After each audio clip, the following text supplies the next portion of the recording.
Have you ever went in a liquor shop and said, yeah, Samsara hai? If I had a penny for every time I did that. Meet Aditya Aggarwal, the man behind Samsara Gin, revolutionizing the Indian liquor narrative with their diverse range of spirits. Curious, how many bottles are you selling? Whether you call it sheer luck now, whether you call it consumer love, we were able to liquidate those 1,200 bottles in a weekend. Really? What do you think is the white space in gin as of now? Gin, just because you had a hangover last week doesn't mean you can't have another drink this week. Tell me, like, are you a gin drinker yourself? Right, absolutely. I guess I started off drinking gin back in college. I have this very distinct memory of drinking gin and then waking up on top of a laundry machine. So, fun story after that, while I started drinking gin in my freshman year, I didn't drink gin for almost 6 years. And then, as destiny would have it, I ended up starting a gin company. I saw your LinkedIn post that you posted a funny story that, how Samsara started and how it began, that you lost your passport. So there were a bunch of, these small instances that led to the starting of Samsara. Of course, one of the most fun stories I have is during my time in London. I was just there for vacation, ended up losing my passport, was stranded in London for 2 weeks. And that is when I saw this random post on Instagram that said, "Come how to make learn gin." And I was like, okay, I've always toyed with the idea that, it'll be cool to, maybe have a vineyard one day, maybe do something in the spirit space. But this seems cool, Of course, I have nothing better to do, so I can go learn how to make gin. So I did that, attended that course in Notting Hill. And pretty much the moment I set foot into that distillery, I was like, wow, this seems pretty cool. I was always a science nerd growing up. And, it just felt two passions coming together, the passion for science and mixing stuff, and of course, the college passion of drinking. So, all those two culminated in that distillery, and I learned how to make gin. And I was like, okay, this seems fairly simple. Don't need these fancy equipments and fancy pot stills to do this. I can probably go, make myself a batch of gin back in my pressure cooker and at home. So that's where it originated, and that's one of the cool stories of how, Yeah. Samsara started. Which year was it? This was in 2019. 2019. So was it like passion first, business later, or? It always was passion first, because when I started doing these small batches of gin at home, I never intended it to be a business. I was like, okay, fine, we make, a few bottles, give it to my friends and family. It'll be a cool story to tell, If something comes of it, it comes of it. What is the difference between, like, since it was passion first, Mhm. for some people it's business first, which is completely okay. What is the difference between the both in terms of curation, in terms of the final product? Like, क्या difference मैं देख सकती? Right. I think if you're building passion first, you will always put your product first, right? You will not say, or when I say you, I'm not trying to generalize over here, but somebody who's building a product for their own passion will try to get it right because he's building for himself. You want that taste to be right. You want that look to just be perfect. Whereas if you're building for the business, then you're already looking at it from an audience. You don't know the first-hand experience or the first-hand expectations of that audience. So the moment you start building for somebody else, I feel that justice would not be there. And I see that in the products, the first few products that we built for ourselves versus products that we now build with a commercial lens. I see those differences come about. Like, can you share some examples? So, for example, the first gin that we started off with, that was our London Dry gin. Now that gin, 11 botanicals that go into the gin, each and every botanical, I went to the spice markets of Khari Bali, I sourced those botanicals. We came back right from measuring them, tweaking around, and of course, narrowing down to these 11 started with a story of 100 botanicals, right? So everything, it's a product of love, it's a product of labor that goes into building that first iteration. Versus, let's say now I'm on to my 10th SKU in the gin category, where now I have my team. Now it's more structured. We'll have 10 glasses laid out A, B, C, D, E. We've got opinions of different consultants from the UK, from the Netherlands, from America, trying to tell us what the gin should be. Right? Of course, there's nothing wrong with that. But I just feel that that first version that came completely out of pure passion was something special. I've tried the pink pink SKU. Right. City of Pink, that's our highest selling. Yeah, so like it has a little bit of the like it's suited for Indian taste, say. Right. Yeah, like the taste felt familiar. Right, absolutely. Yeah, so was it something you made it on purpose, like with that thought? Yeah, so again, before we come on to the pink gin, when we were starting off with our first year, that's our London Dry Gin, when I was developing that product, I wanted it to be reminiscent of Indian celebrations. So if you close your eyes, imagine yourself in an Indian wedding, the aromas that you're getting is the rose, it's the elaichi, it's the khas, it's the marigold flowers. So, I wanted to emulate those sort of notes of nostalgia with the gin that we were building. And then when we went out to build the pink gin, again, we wanted to make it more familiar. We wanted people to enjoy this gin, or rather enjoy this beverage from a standpoint of not enjoying alcoholic beverages. So we wanted it to be, similar to, let's say, a very, patent drink of the North called Ruafza, right? We wanted those notes to be there. We wanted the notes of, let's say, just a plain simple strawberry Fanta to be in there, right? These are notes that people associate with their eyes closed. Yeah. Nostalgia. They have a sense of familiarity with them, and it is something that people can enjoy. And at the end of the day, taste is the center. So to answer your question, yes, it was a very conscious choice to build the taste profile of our products the way we have actually. Was this a white space you saw at that moment? So, not really something that I picked out on as a white space, saying that there's no pink gin, so let's make a pink gin. Yeah. Was not the mentality that we built it. Yeah. We built it saying that, okay, we've done some experiments. We feel this is a great tasting product that should be out there, right? And that's why we should release it. It so happened, or it so kind of coincided with the fact that, yes, there was a gap in the market, at that point of time with respect to flavored gin and particularly pink gin, so the product fit right in. What do you think is the white space in gin as of now in 2025? Gin is very cluttered at this point. Yeah. I definitely feel that a London dry style of a gin is overcrowded. There are too many gins out there. Yeah. But there is still a lot of room to experiment with flavors and stories. If you're telling a cool story with the medium of a gin, it will always stand out. This could be the story of, let's say, the Thar Desert. This could be the story of barrels made using sandalwood coming from Mysore. Yeah. So as long as your story is cool, I feel that there can always be space for new products to come out and create that, space. Yeah. So you can look at the market by saying that there is a gap in the market, or you can say that the market does not exist at the moment and your product is creating that. It's only the story that makes you stand out. Right. And people are really, recognizing this thing and coming up with very unique stories of their own. Because personally, I also am a very strong believer in that, stories sell. Right. So any particular story of some alcohol brand which you recall or which like inspires you? So from a historical standpoint, not naming the contemporary brands right now, but the story of Amrut single malt whiskey, that is something that released. Apart from that, brands like Sula, Yeah. I think back in the day have done a great job in building out that story of what Indian terroir can be, what Indian grapes can produce, or for that matter, what Indian beverages can be at a global standpoint. So these are, two very classic examples that I gave. Something more contemporary. There's this gin called Cherapunji gin. Yeah. I feel that's a great story, talking about being from the rainiest place on earth. Yeah. Story clicks. So definitely, these sort of stories is what excites me and stories that should be highlighted. Yeah, from India to the world. Yes, definitely.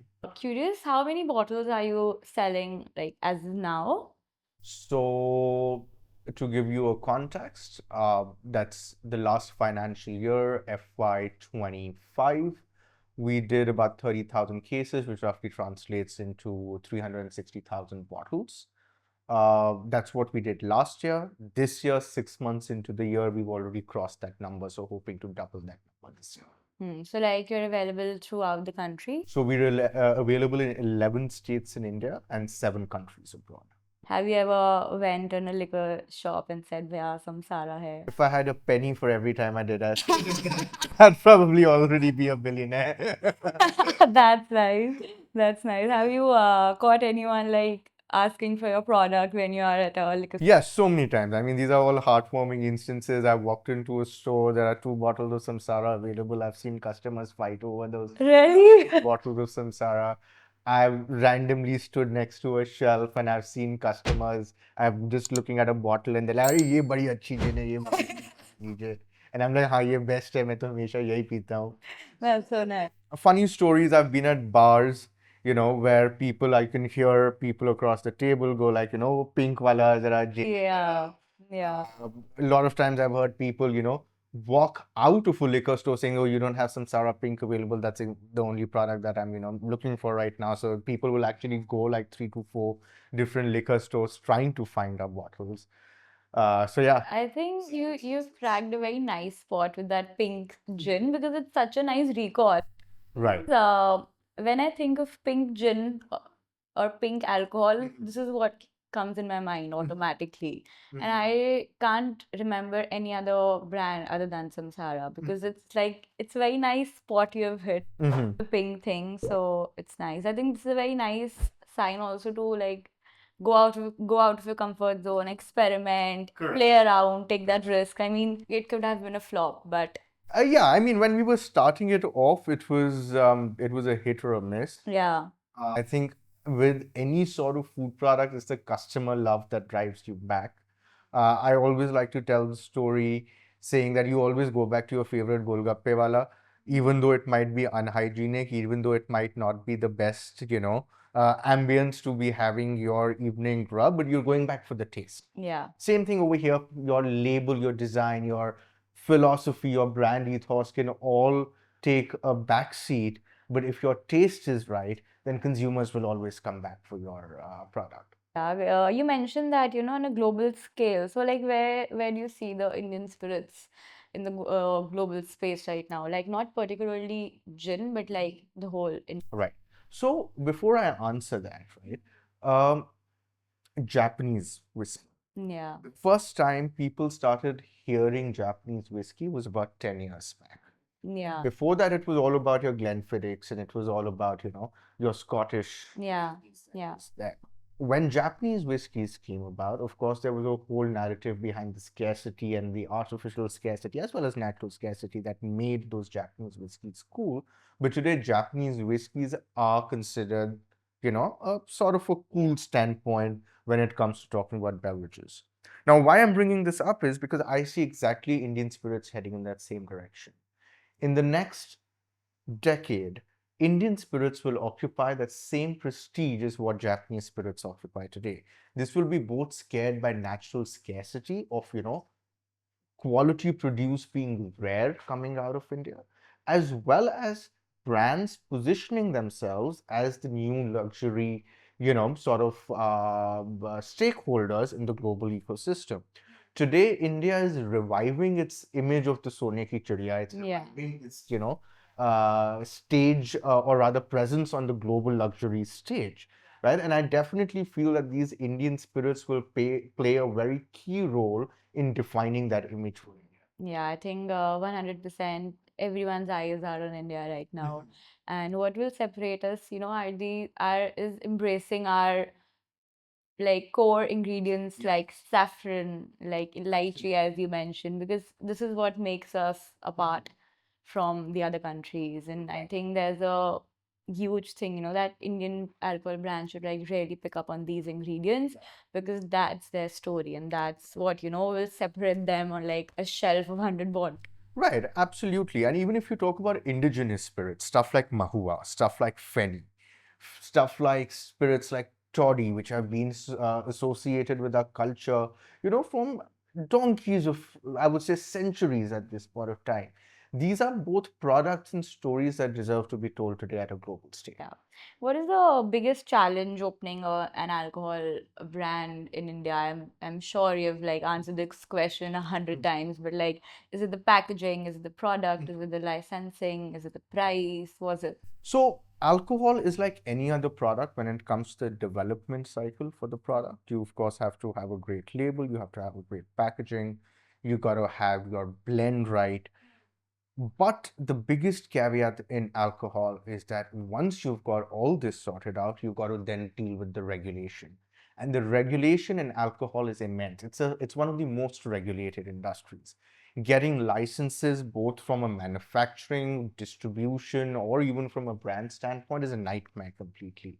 Um, it's depending on state, it could take anywhere from 6 months to 3 years trying to get the right licenses to launch your brand. And this is going to be state specific. You got to do that same exercise in 28 states. Yeah. To launch in 28 states. And then again, these are annual licenses. It's not that you get a license once and you're, chutti for the next, few years. You got to repeat that process on an annual basis.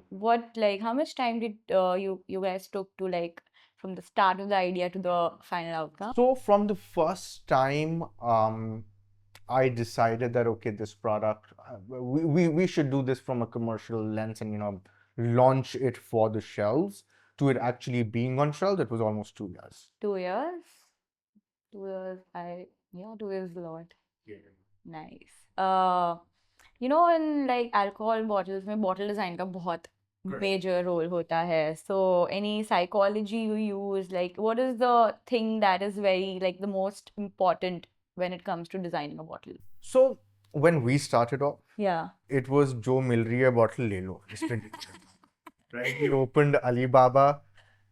जो bottle वहाँ पे मिल गई जिसका which was in my budget, there was only one bottle that was there, so we had no option, right? And I think sometimes the lack of choice makes decisions much easier.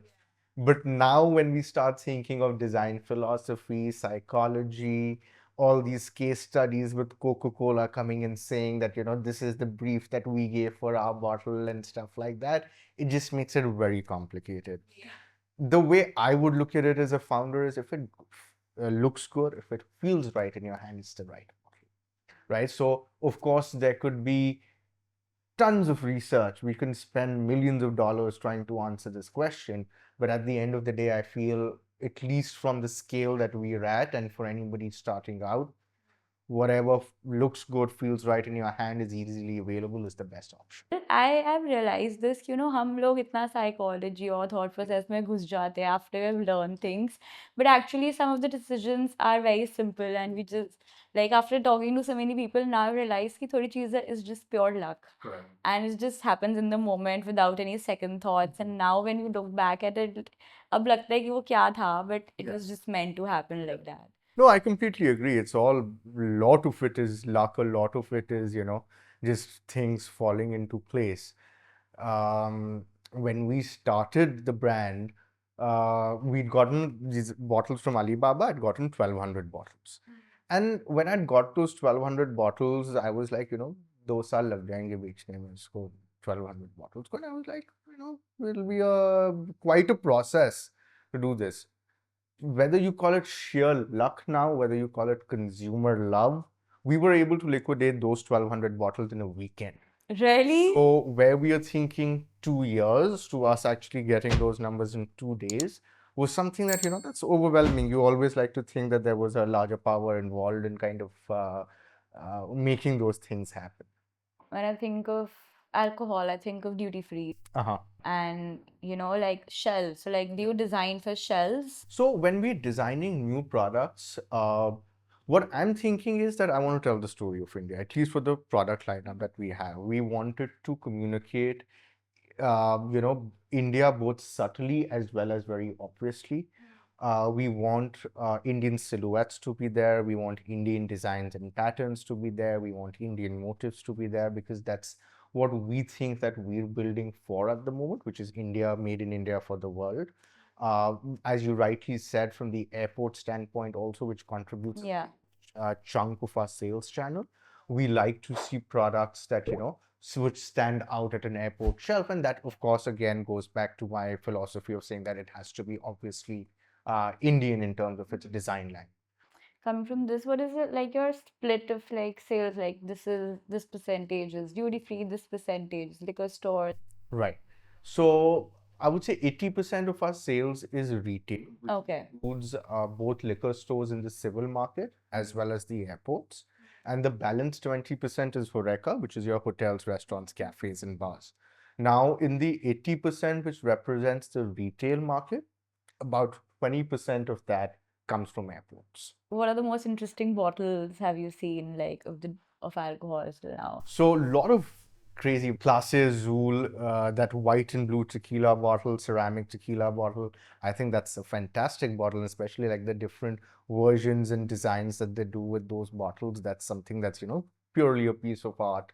I feel again in the tequila category, Comos is this other ceramic bottle that's a really nice standout bottle that is there.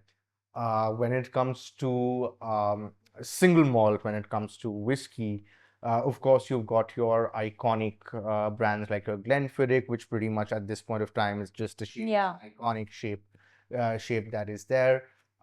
Even in terms of some of the Indian brands out there, I feel brands like Rampur have done a fantastic job with the packaging. In the gin world, I'm a big fan of the way Hapusha has presented their bottles. So yeah, these are some of the bottles that I find. Since a lot of like alcohol and cocktails are like the new black of this decade, so what changes have you seen in the Indian alcohol space in the last Mhm. year? So people are drinking lesser and better. Yeah. So, and I think that's also when I'm commenting about, let's say, millennials and, the latter end of the Gen Z population. Everybody has their journey when it comes to alcohol. People start off in college drinking Smirnoff, drinking Sky vodka, drinking, stuff that just gets you completely Big moments. magic moments that gets you trashed. And now those same kids have gotten their first jobs. A lot of them are, 5, 6 years into their career. They have disposable incomes. And of course, they have a lot of influx of media telling them what to drink. They have influx of global drinking cultures that are now available to them that is determining their buying choices or their consumption. Yeah, power to choose. Exactly. So a lot of people now don't want to just drink a whiskey. They're asking questions like, where is this whiskey coming from? How is it distilled? Is it a single malt? Is it a blended malt? Is it a Scotch whiskey? Is it a Japanese whiskey? So, those questions people are asking.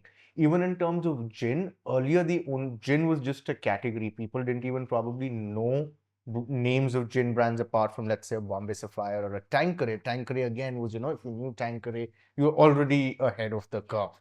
So, but today there are gin brands dime a dozen, right?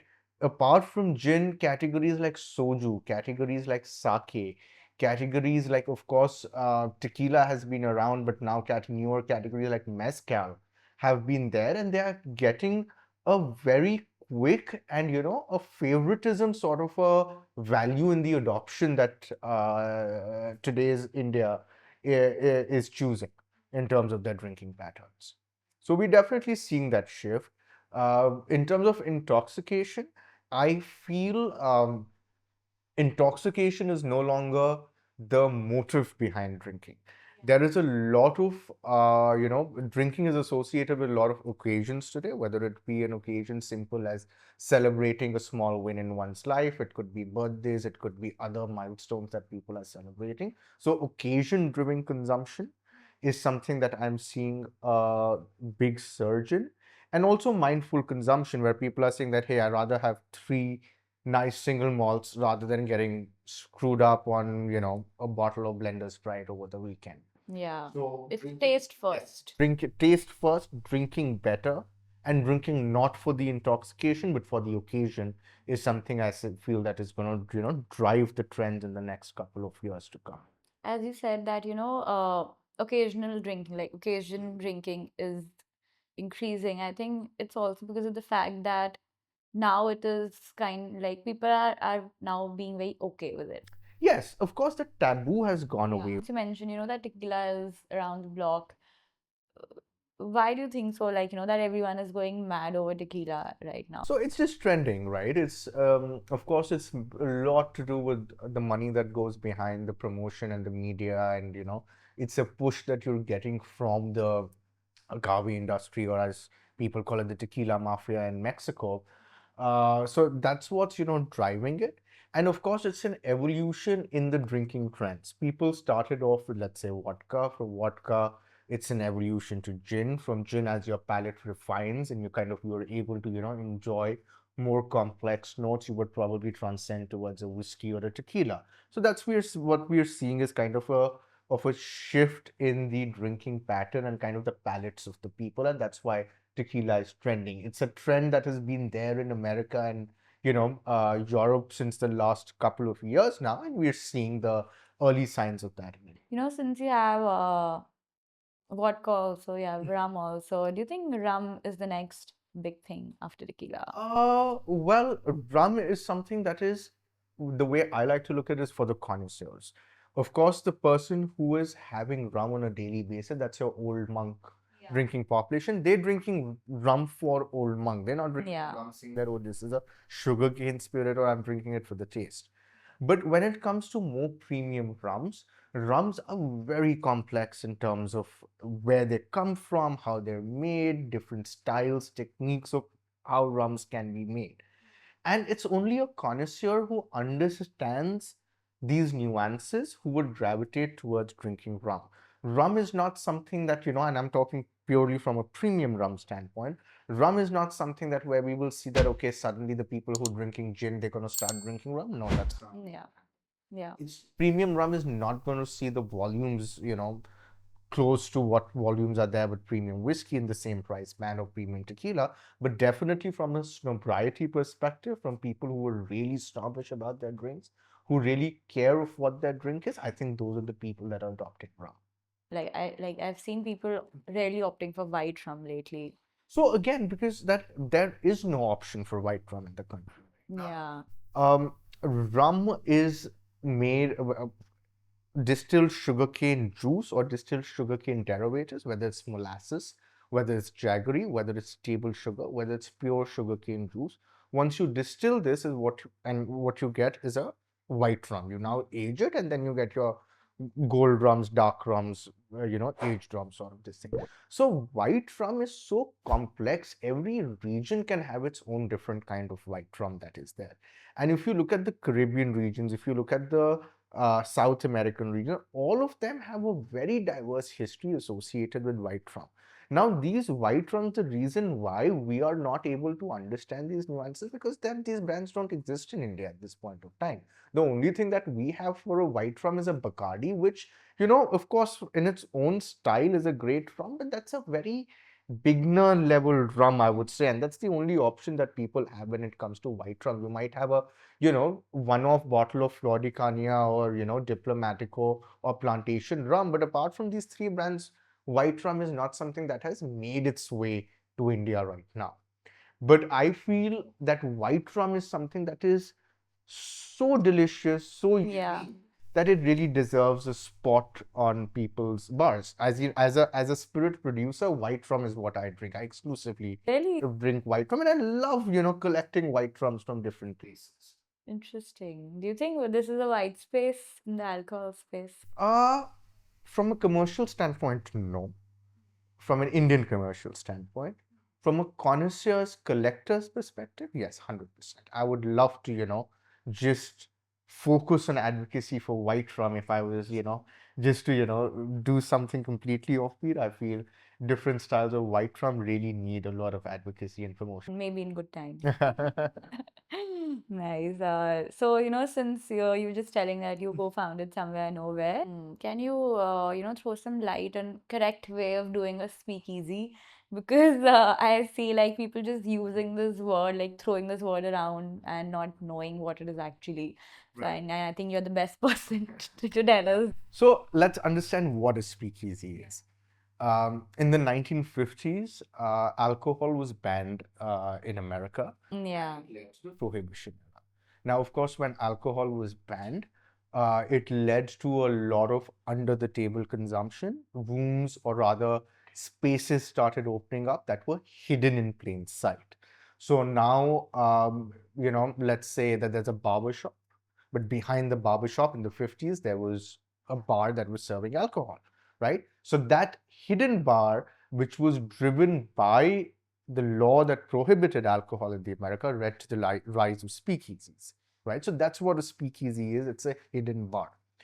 Of course, today we don't live in an era of prohibition, but that concept of speakeasy lives on. So to answer your question, a speakeasy should be hidden.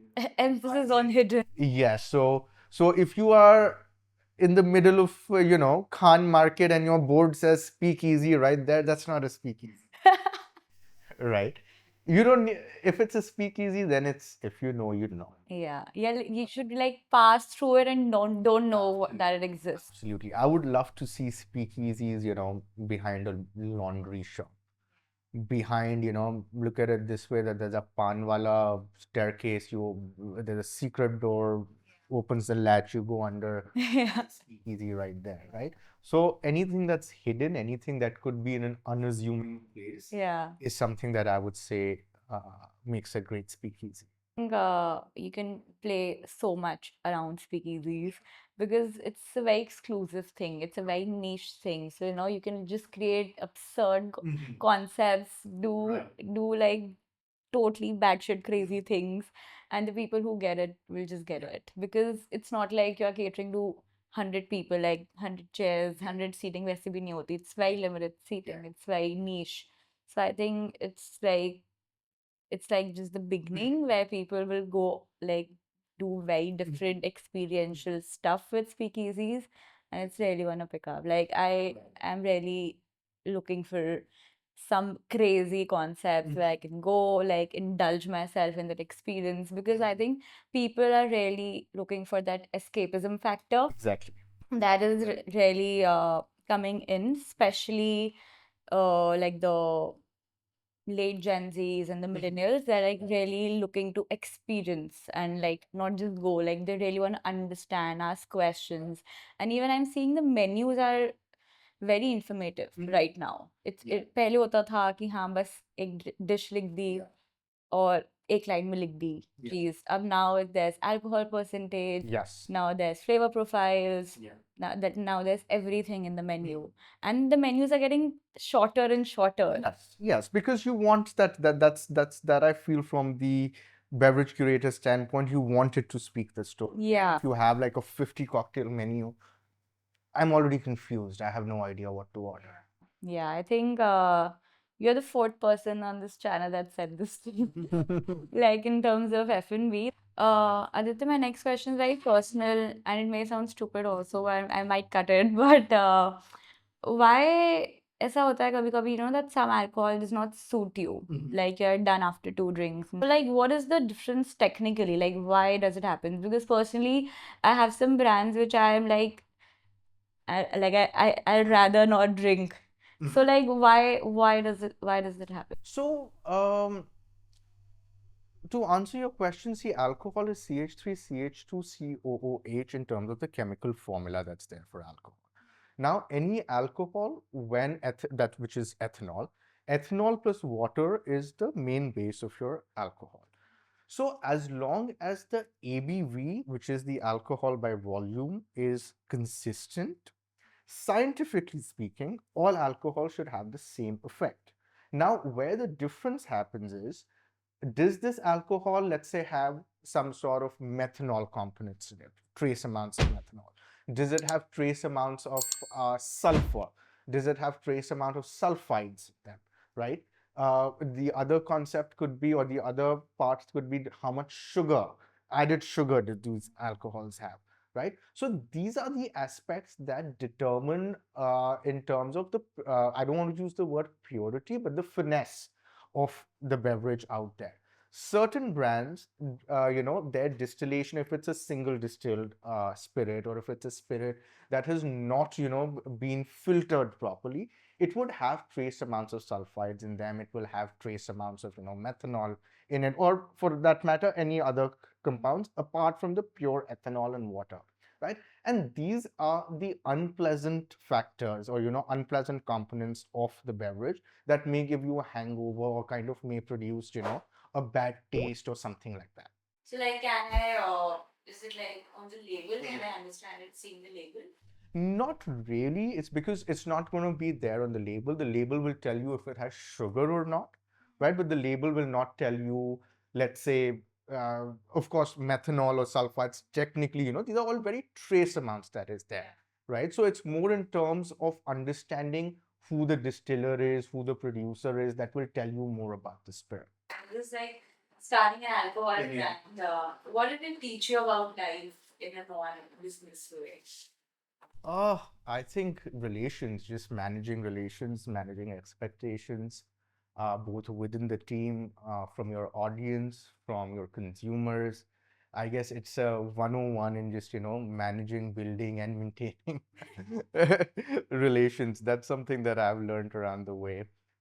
There's no shortcut to cut to success. It is directly proportionate to the time and the efforts that you put in.